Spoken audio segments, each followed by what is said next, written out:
அப்படியே ஓடி வந்துட்டோம்னா அப்சர்வேட்டரி கீழே வந்துட்டோம். கீழே வந்துட்டு இங்கே ஒருத்தன் ஒழிஞ்சிட்டு இருந்தான். அவனுக்கு நம்ம டீம்மேட் அடிச்சதுனால அவனுக்கு ஒரு போடு போட்டாரு. இங்கே வந்தோடனே இங்கே ஒரு நாள் அடுத்து ஓட ஆரம்பிச்சிட்டேன். கேட்டவன மாதிரி உட்காந்து அடி வாங்கினாங்க. அடித்தவனே நல்லா அடின்னு அடிச்சாச்சு. அடிச்சு முடிச்சிருந்தாங்கன்னா தலைமையிலே போட்டான். சைட்டில் சும்மா போட்டான். பிடிச்சி அடித்த கோவடாதான். அவனுக்கு ஒரு அடி போட்டேன் நல்லா வாங்கிட்டான். அதுக்கப்புறம் ஏறி போயிட்டு ஒரு அழுத்தி பிடிச்சோன்னா ஒரு கில்லு. அப்புறம் ஓடிட்டு இருந்தேன். ஒரு போஸ்ட் மேலேருந்து அடிக்க ஆரம்பிச்சிட்டான். அவன் அடிச்சு பாருங்க குளோவல் போட்டுட்டானா. இப்போ நான் கேட்கிறேன் அப்படிதான் எங்கேயும் ஸ்டெப் சவுண்ட் கேட்டுன்னு அடிச்சு பார்த்தா பக்கத்துல டீம் மட்டும் நினைச்சா அவன் எனிமி. ஆனா கையால அப்புறம் ஃபுல்லா குறைச்சிட்டான் ஹெல்த்தெல்லாம். அப்புறம் குளோவலை போட்டு மெடிக்கிட்டு போட்டுட்டுலாம் அப்படின்ட்டு நானும் ஓரமா போய் பதுங்கி மெடிக்கிட்டு போட்டுட்டு இருந்தா இன்னும் எட்டி பார்ப்பான்.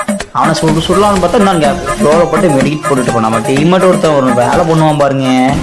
குளோவலை எடுத்து விட்டுருவான் டெய்லர் போட்டு. அப்புறம் அழுத்தி பிடிச்சேன். அப்புறம் அவுட் ஆகிட்டான் அவனும்.